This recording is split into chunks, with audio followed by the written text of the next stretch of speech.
माननीय, मैं बताऊंगा, मैं उस पर ही बोलूँगा।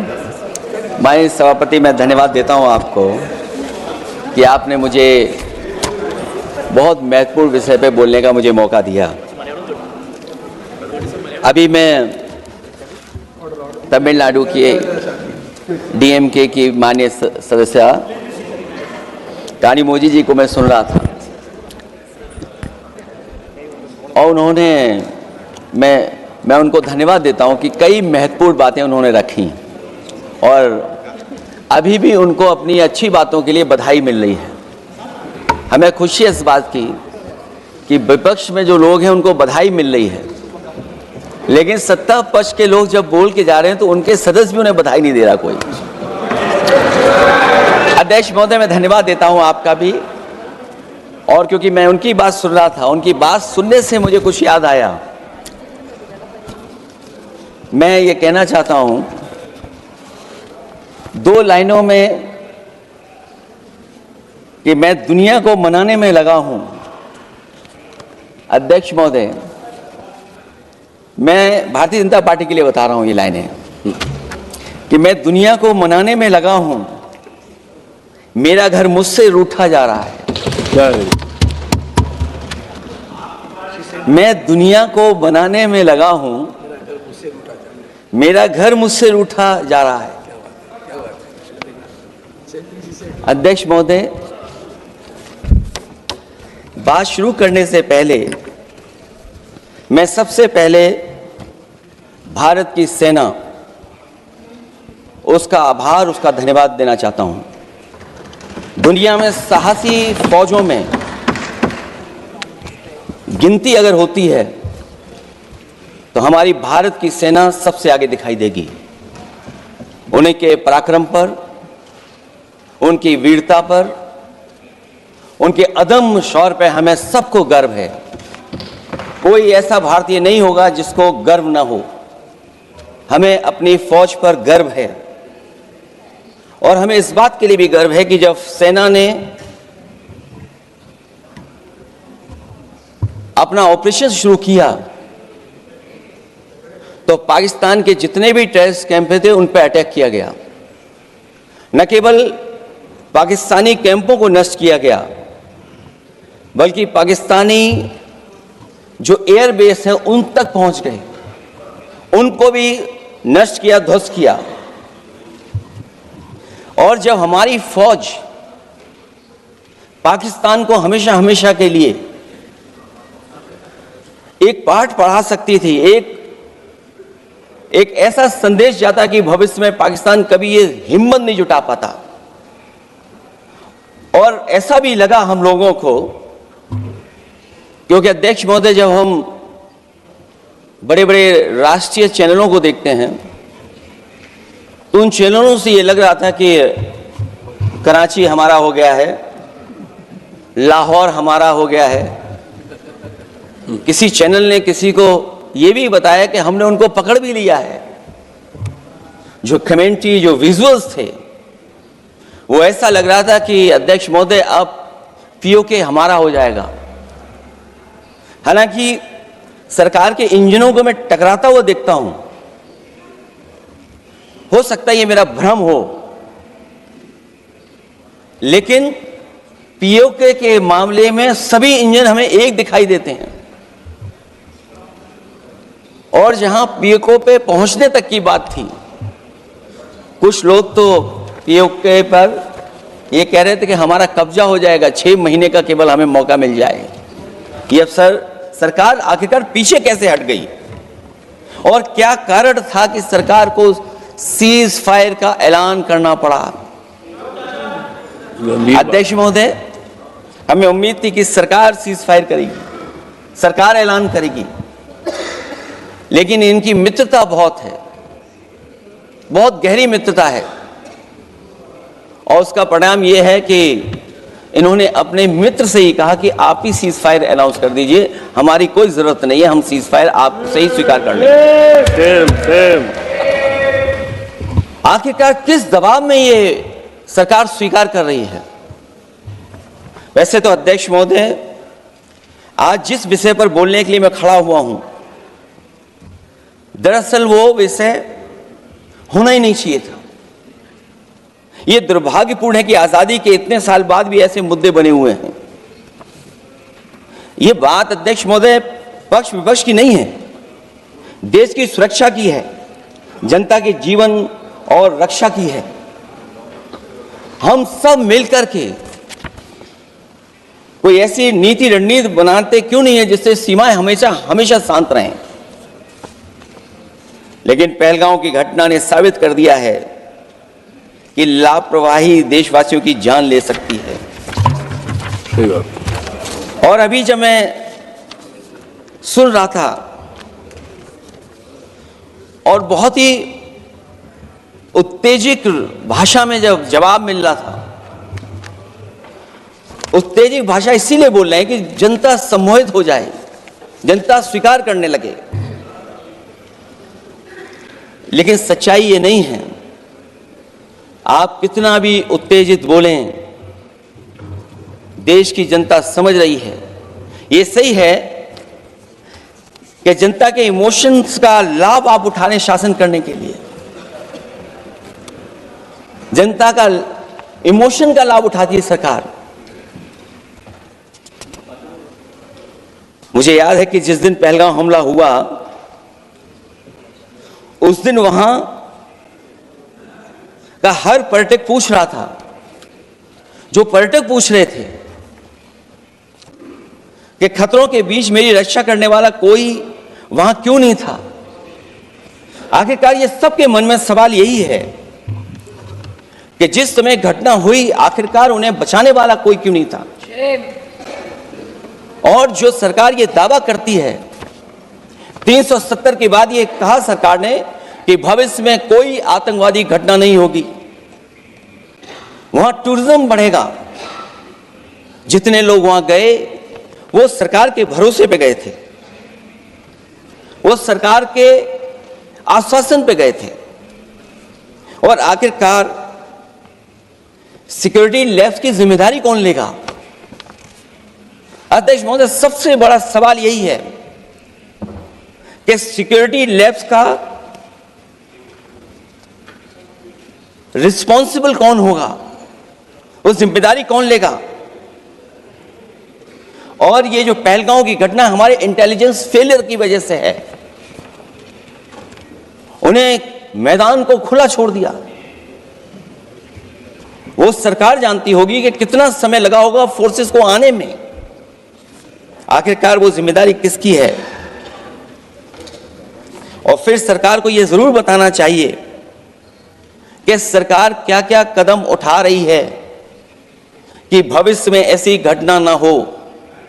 क्योंकि पहलगांव से पहले पुलवामा भी हुई और पुलवामा में भी यही बात रखी गई थी कि इंटेलिजेंस फेलियर है। उस समय भी किसकी जिम्मेदारी थी इंटेलिजेंस फेलियर की, किसी को नहीं पता। और अगर इंटेलिजेंस फेलियर पहले था तो पहलगांव में भी वही इंटेलिजेंस फेलियर हम लोगों को और पूरी देश की जनता जानती है आखिरकार जिम्मेदारी किसकी बनती है। जो लोग बड़ी बड़ी बातें कर करके चले गए, कम से कम देश के सामने एक सबसे महत्वपूर्ण सवाल, उसका जवाब सरकार की तरफ से आना चाहिए।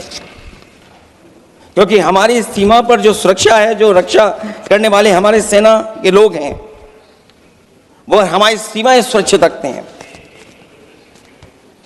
लेकिन हमारे भारत का क्षेत्रफल क्या है, और सरकार को कम से कम ये जानकारी देनी चाहिए सदन को, देश की जनता को, कि जिस समय सरकार में ये भारतीय जनता पार्टी आई है और आज जब हम सदन में चर्चा कर रहे हैं तो हमारे भारत का क्षेत्रफल क्या है। कम से कम क्षेत्रफल पता होना चाहिए। क्योंकि जब हम सवाल पूछते हैं,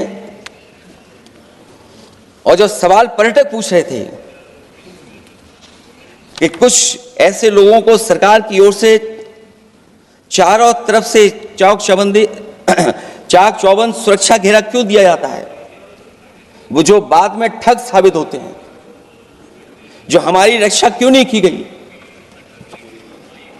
पहलगाम के दूसरे दिन की जिस तरह की राजनीतिक कार्टून क्योंकि जिस तरह का लाभ लेना चाहते हैं भारतीय जनता पार्टी के लोग, हम सब ने देखा कि पहलगांव के दूसरे दिन ही जिस तरह का राजनीतिक कार्टून भाजपा के ऑफिशियल हैंडल से पब्लिश किया गया और हमारे द्वारा घोर आपत्ति के जाने पर हटाया गया, उसने साबित कर दिया कि भाजपा के लोग भी जानते हैं कि दुख की इस घड़ी में उन्होंने देश की भावनाओं के साथ बेहद शर्मनाक खिलवाड़ किया है। भाजपा बताए कि ऐसे संवेदनहीन लोगों के खिलाफ उन्होंने क्या कार्रवाई की है। ये अति गंभीर प्रश्न है कि जिन्होंने अपनों को खोया है उन पर दबाव डालकर के बयान भले बदलवा दिए जाएं, लेकिन भाजपा याद रखें, बयान बदलवाने से सच नहीं बदल जाता है। पहलगांव के शहीद सैनिक की पत्नी द्वारा देश हित में शांति और सौहार्द की अपील करने पर उनसे जिस तरह का दुर्व्यवहार और उपशब्द कहे गए, उससे हर महिला और सच्चा देश प्रेमी बहुत दुखी है, आहत और शर्मिंदा हुआ है। ये सब जानते हैं कि किन लोगों की हरकत थी।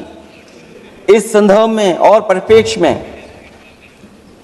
में हमने महिला आयोग को पुरजोर अपील की थी कि वो नारी की गरिमा के विरुद्ध गलत बयानी करने वालों के खिलाफ केवल शाब्दिक औपचारिकताएं न निभाएं और बल्कि सही से कार्रवाई करें, लेकिन उस पर भी कुछ नहीं किया सरकार ने।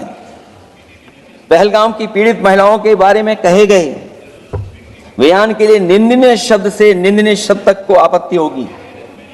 नारी वंदन की जगह नारी का अपमान, निंदा और हर संभव शोषण उत्पीड़न करना ही भाजपा का असली चेहरा है, जो बेहद शर्मनाक है। पहलगांव में हुए आतंकवादी हमले के जवाब में एलजी साहब ने कहा कि वो इंटेलिजेंस फेलियर है, लेकिन यह नहीं बताया कि फेलियर क्यों हुआ है। अध्यक्ष महोदय, मैं उम्मीद करता हूं कि सरकार का यह जवाब जरूर आए कि फेलियर क्यों हुआ है। ऑपरेशन सिंदूर के नाम पर जो प्रचार किया गया वो भी निंदनीय है। सच तो यह है कि ऑपरेशन सिंदूर का होना ही सरकार की विफलता का प्रतीक है। इससे बड़ी विफलता सरकार की कोई नहीं हो सकती कि अध्यक्ष महोदय हम और आप सब मिलकर के बैठ करके सिंदूर ऑपरेशन पर बहस करें, चर्चा करें। ऑपरेशन सिंदूर के दौरान विदेशी लोगों ने दावा किया कि उन्होंने उसे रुकवाया है। ये बात कई बार माननीय सदस्यों की तरफ से आई है कि आखिरकार किसने रुकवाया। हमसे हमारी संप्रभुता खंडित हुई है। संप्रभुता ही स्वतंत्रता की सुनिश्चित करती है। इधर आजादी के अमृतकाल का ढिंढोरा पीटा जा रहा है, उधर हमारी इंटीग्रिटी को चुनौती दी जा रही है। देश की विदेश नीति पूरी तरह फेल है। ऑपरेशन सिंदूर और पहलगांव की घटना पर दुनिया के किसी भी देश ने हमारा साथ नहीं दिया। ये हमारी विदेश नीति का संकट काल है। हमारे पड़ोसी देश या तो अतिक्रमण कर रहे हैं या हमारे साथ नहीं खड़े हैं। और अध्यक्ष महोदय, जो हमारे मंत्री जी हैं जिनका क्षेत्र बिल्कुल सीमा पर है, उनसे बेहतर कोई नहीं जानता होगा कि आखिरकार पड़ोसी देश कितना हमारी सीमाओं पर अतिक्रमण कर रहा है। गंभीर नहीं है। समाजवादियों ने हमेशा देश की सरकारों को चिताया है कि असली चुनौती और प्रतिद्वंद्विता किस देश से है, कौन पूर्वोत्तर की सीमाओं में इंक्रोचमेंट कर रहा है। सरकार को ऐसे मामलों में साहस और समझदारी से काम लेना होगा। सीमाओं से समझौता नहीं करना चाहिए। आज सरहदों के साथ देश के कारोबार को भी चुनौती मिल रही है। सरकार को आगे बढ़कर के उसका समाधान करना है, 2 कदम पीछे करने नहीं है। अध्यक्ष महोदय, जो हम लोगों को सुनने में मिलता है, ये सरकार जवाब दे कि आखिरकार जो पाकिस्तान है उसके पीछे कौन सा देश खड़ा है। आखिरकार हमें चीन से उतना ही खतरा है जितना हमारे देश में आतंकवाद से खतरा है। सरकार की जो नीतियां हैं, सरकार के जो फैसले हैं, वो कहीं ना कहीं ऐसे हैं जो हमारा सीमाओं का अतिक्रमण कर रहा है उसी की व्यापारिक गतिविधियों में मदद करने का काम करते हैं। सरकार को अपनी आर्थिक नीतियों के लिए गंभीरता से पुनर्विचार करना होगा। हमारा व्यापार कारोबार मजबूत होगा तो कोई हमें चुनौती नहीं दे पाएगा। बात केवल $1 ट्रिलियन की नहीं बल्कि देश की सुरक्षा और आत्मनिर्भरता की होनी चाहिए। एक तरफ स्वदेशी की नीति को इस प्रकार सरकार ने ताक पर फ्री ट्रेड की बात की है, तो दूसरी तरफ मैन्युफैक्चरिंग की जगह देश को ट्रेडर कंट्री बनाकर छोड़ दिया है। यही देश के बेरोजगारी की वजह भी है। ट्रेडर्स की मुनाफाखोरी और चंदा वसूली की वजह से महंगाई बढ़ रही है। आर्थिक मामलों में ये सरकार पूरी तरह फेल हो चुकी है। भ्रष्टाचार के कारण हर जगह सड़कें और पुल ध्वस्त हो रहे हैं, टंकियां गिर रही हैं और करप्शन जगह जगह लीक होकर के टपक रहा है। मैं ये जरूर कहना चाहूंगा इस समय पर कि कुल मिलाकर सरकार को अपनी राजनीतिक, आर्थिक और सामाजिक नीतियों के लिए एफआईआर जरूर करना चाहिए।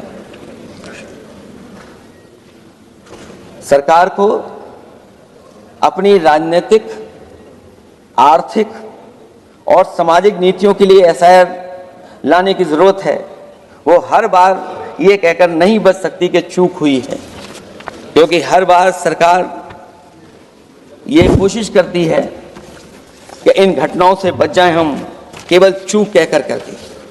केवल हमारी सीमाएं जो पाकिस्तान से जुड़ी हैं, वहां तो आतंकवाद का हमेशा खतरा ही रहता है, लेकिन जो दूसरी सीमाएं हमारे देश की जुड़ी हुई हैं, उनसे भी हमारे देश को लगातार खतरा बढ़ता चला रहा है। आज अपनी सीमा की स्थिति गलवान से पहले की स्थिति तक भी नहीं लौटी है। जो पहले स्थिति थी वहां ये सरकार नहीं पहुंच पाई है। वास्तविक में नियंत्रण रेखा के कई क्षेत्रों में महत्वपूर्ण बफर जोन जब भारतीय गश्ती के लिए उपलब्ध नहीं है, तो पूर्वी लद्दाख में अतिरिक्त भारतीय तैनाती जारी है, जिससे सेना को सैनिकों की भारी कमी का सामना करना पड़ रहा है। हमें उम्मीद है कि जब इतने महत्वपूर्ण समय पर बहस हो रही है, तो सरकार अपनी अग्निवीर वाली योजना को वापस लेने का काम करेगी, जिससे कम से कम सेना की कमी, हमें सेना को पूरी की पूरी सेना मिल सके। जनवरी में अपनी वार्षिक प्रेस वार्ता में जब सेना प्रमुख ने से ये पूछा गया, तो उन्होंने जवाब डालते हुए कहा कि गश्ती से जुड़े फैसले अब स्थानीय कमांडरों पर छोड़ दिए गए हैं। जैसे भारत की सीमाओं की पवित्रता अब राजनीतिक नेतृत्व का नहीं बल्कि स्थानीय सेवा अधिकारियों का मामला रह गया है। इस पे भी सरकार को बहुत गंभीरता से सोचना पड़ेगा कि जहां लगातार हमारी सीमाओं का एनक्रोचमेंट हो रहा है। चीन ने भारतीय वाहन निर्माताओं के लिए आवश्यक दुर्लभ खनिजों की आपूर्ति रोक दी है। सुना है कि बुलेट ट्रेन प्रोजेक्ट के लिए सुरंग खोदने वाली मशीनें, डीएपी जैसे उर्वरक और यहां तक कि कई बड़ी कंपनियों की रणनीति के तहत उनकी सप्लाई रोकने का काम किया है। जहां हम एक तरफ आत्मनिर्भर का नारा दे रहे हैं, वहीं हम किस पर निर्भर होते चले जा रहे हैं, ये भी विचार करने का सवाल है। सुनने में आ रहा है कि कुछ महीनों के बाद सरकार बीजिंग में मंत्री अधिकारी सब मिलकर के कोई बहुत बड़ी मीटिंग होने जा रही है। कहीं ऐसा तो नहीं है जो कूटनीतिक भागदौड़ चल रही है, कहीं कोई हमारी कमजोरी तो नहीं उजागर कर रही है। इसलिए जहां हमें पाकिस्तान से खतरा है, उसकी सीमाओं से हमारा आतंकवाद आ रहा है, वहीं जो उसके पीछे खड़ा हुआ देश चीन, उससे भी हमें सावधान रहना पड़ेगा। और अध्यक्ष महोदय, हम सब समाजवादियों ने कई मौकों पर ये बात रखी और कही कि हमारा खतरा पाकिस्तान से नहीं है, हमारा खतरा है चीन से। न केवल वो हमारी जमीन छीन रहा है समय समय पर, बल्कि हमारे बाजार को भी छीनने का काम कर रहा है। इस सरकार को कहीं न कहीं आतंकवाद को और पाकिस्तान को लगाम लगाने के लिए 10 या 15 साल का ऐसा फैसला लेना चाहिए जिससे कि वहां से हमारा कारोबार कम होता चला जाए। और अगर हमारा देश महोदय कारोबार कम नहीं होगा, तो हम अपने देश को आत्मनिर्भर भी नहीं बना पाएंगे। ये जो आत्मनिर्भर का नारा है, कहीं ऐसा तो नहीं है नारा कुछ व्यापारियों को लाभ पहुंचाने के लिए हो रहा हो। क्या व्यापार और राजनीति का संबंध ऐसा हो सकता है कि दोनों एक दूसरे का लाभ उठाएं? और याद रखें कि अगर हमें पाकिस्तान से खतरा है तो चीन राक्षस है, वो हमारी जमीन और हमारी बाजार दोनों छीन लेगा। मैं अंत में अपनी बात खत्म करने से पहले मैं कुछ सुझाव देना चाहता हूं। और मुझे याद है जब पिछली बार चीन से सवाल खड़ा हुआ था, ये सरकार पता नहीं कैसा फैसला लेती है। और मैं अभी विदेश मंत्री जी को जब सुन रहा था तो विदेश मंत्री जी ये कह रहे थे कि जो इंफ्रास्ट्रक्चर बन रहा है वो हमारा बहुत अच्छा इंफ्रास्ट्रक्चर बन रहा है। हम पुल अच्छे बना रहे हैं, हम सड़कें अच्छी बना रहे हैं, हम ब्रिजेस अच्छे बना रहे हैं। क्या ये सच्चाई है कि जिस तरह का चीन अपने सीमा पर इंफ्रास्ट्रक्चर बना रहा है, क्या उससे बेहतर इंफ्रास्ट्रक्चर हमारा बन रहा है? इसका जवाब जरूर सरकार दे। वहीं जहां हमारे डिफेंस को स्ट्रेंथन जितना हम करेंगे उतनी हमारी नेशनल सिक्योरिटी स्ट्रेंथन होगी। ये जो बजट लगातार कम होता चला जा रहा है, इस बजट को बढ़ाना चाहिए और कम से कम जीडीपी का 3% बजट डिफेंस का होना चाहिए। और जो बजट डिफेंस का हो वो नॉन लैप्सेबल हो, मॉडर्नाइजेशन के लिए फंड हो जिससे कि लैप्स ना करे और हमारी रिसर्च एंड डेवलपमेंट लगातार चलता रहे। जो हमें कई बार आश्वासन मिलता है कि टेक्नोलॉजी ट्रांसफर भी हो जाएगा, आखिरकार टेक्नोलॉजी ट्रांसफर के लिए हमें वर्षों क्यों इंतजार करना पड़ता है? आखिरकार इसका जिम्मेदारी कौन लेगा? जो डिफेंस प्रोक्योरमेंट है हमारा, वो डिफेंस प्रोक्योरमेंट आखिरकार क्यों नहीं होता है? जहां सरकार समय समय पर डिफेंस एक्सपो के नाम पर न केवल भारत बल्कि दुनिया से ये कहती है कि हमारे यहां इन्वेस्टमेंट करें। आखिरकार डिफेंस एक्सपो के इन्वेस्टमेंट के कार्यक्रम के बाद कितना डिफेंस सेक्टर में इन्वेस्टमेंट आया है?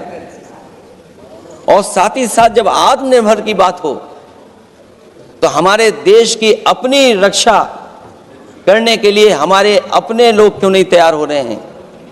यह सरकार इतना क्यों नहीं जोखिम उठा रही कि हम खुद तैयार हों उन चीजों को बनाने के लिए? इसलिए मैं एक बार फिर ये कहता हूं कि जहां पर सेना ने बहुत बहादुरी के साथ अपने पराक्रम के साथ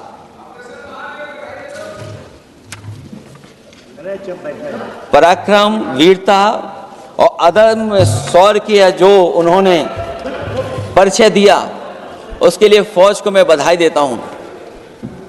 लेकिन अभी जब मैं सुन रहा था,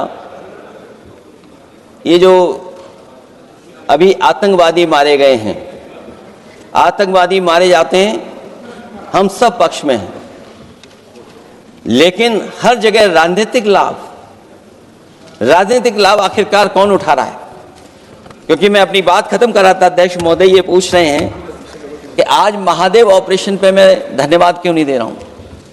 अध्यक्ष महोदय, जिस समय समर्थन की बात आई, पूरे देश के जितने भी राजनीतिक दल हैं वो आपके साथ थे। आखिरकार इनकाउंटर कल ही क्यों हुआ? और अध्यक्ष महोदय, फिर वही बात मैं दोहराऊं जिसकी वजह से पहलगांव हुआ, जिसकी वजह से पुलवामा हुआ।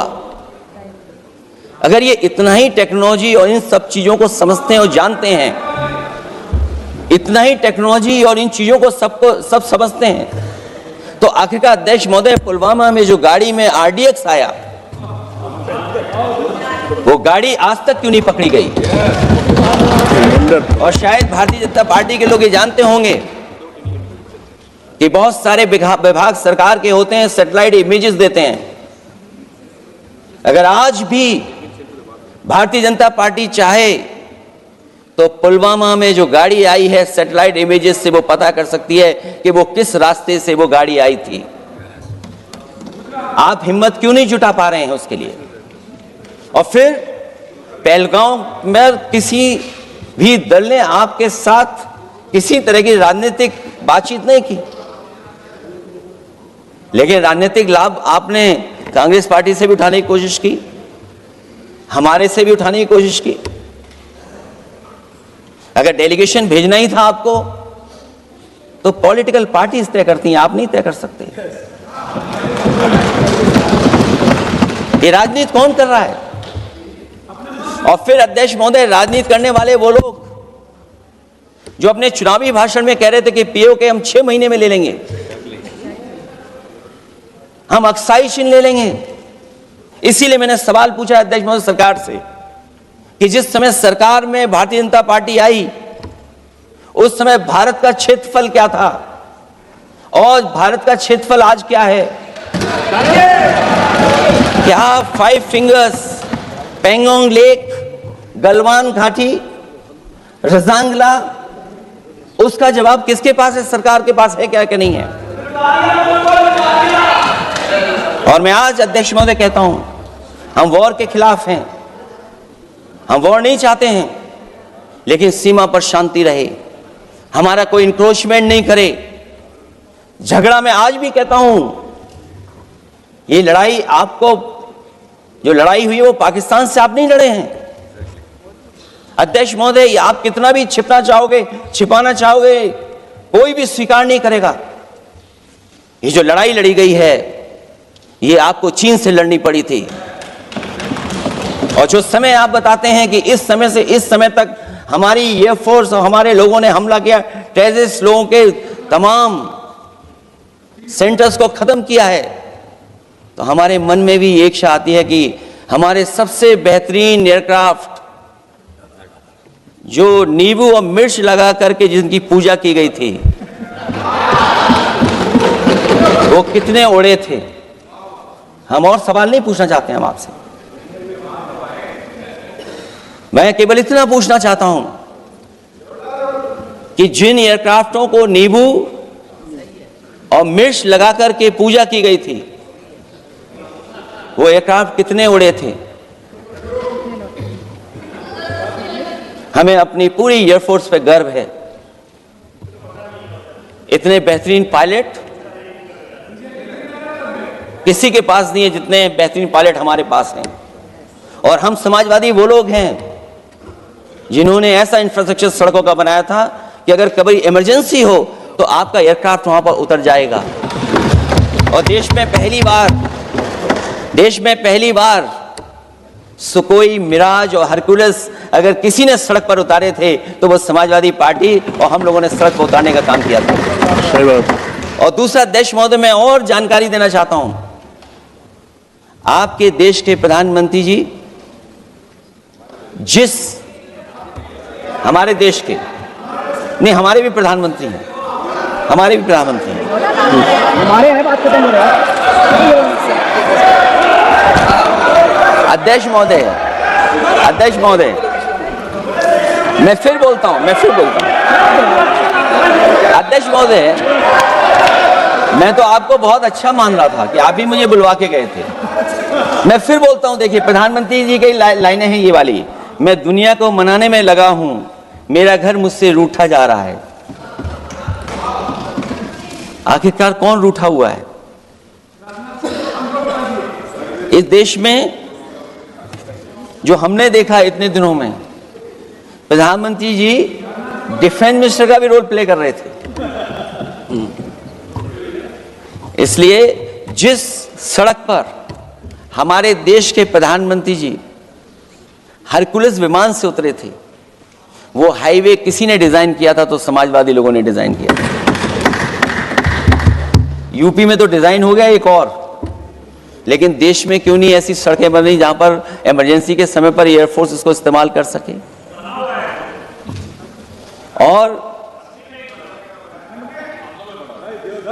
और बनाइए, मैं तो कहूंगा कि और बनाइए,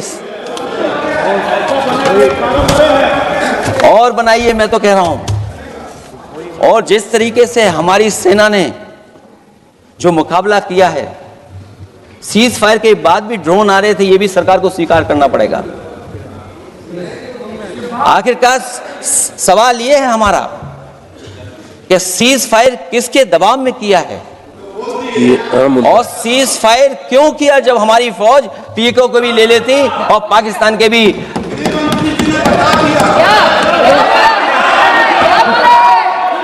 अध्यक्ष महोदय,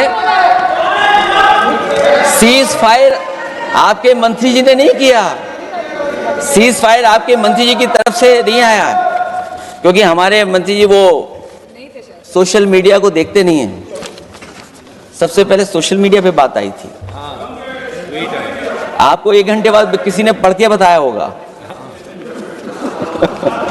इसलिए अध्यक्ष महोदय, मैं केवल इतना कहना चाहता हूं अपनी बात खत्म करते हुए, आखिरकार इंटेलिजेंस फेलियर की जिम्मेदारी किसकी है? हमारे भारत का क्षेत्रफल कितना 2014 में था और आज क्षेत्रफल क्या है? और लगातार इनकी सरकार में आतंकवादी घटनाएं क्यों हो रही हैं? और हमारे देश को खतरा पाकिस्तान से तो है ही है, लेकिन उससे ज्यादा खतरा हमारा चीन से है। आखिरकार चीन से मुकाबले के लिए आपकी तैयारी क्या है? मुझे उम्मीद है कि जब सिंदूर ऑपरेशन पर सरकार की तरफ से जवाब आए तो इन सवालों का जवाब आए। बहुत बहुत धन्यवाद आपका।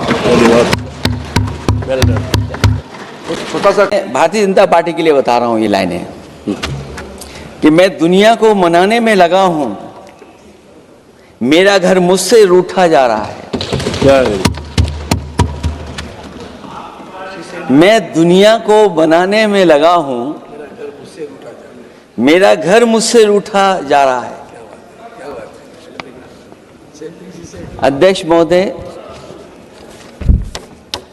बात शुरू करने से पहले मैं सबसे पहले भारत की सेना, उसका आभार, उसका धन्यवाद देना चाहता हूं। दुनिया में साहसी फौजों में गिनती अगर होती है तो हमारी भारत की सेना सबसे आगे दिखाई देगी।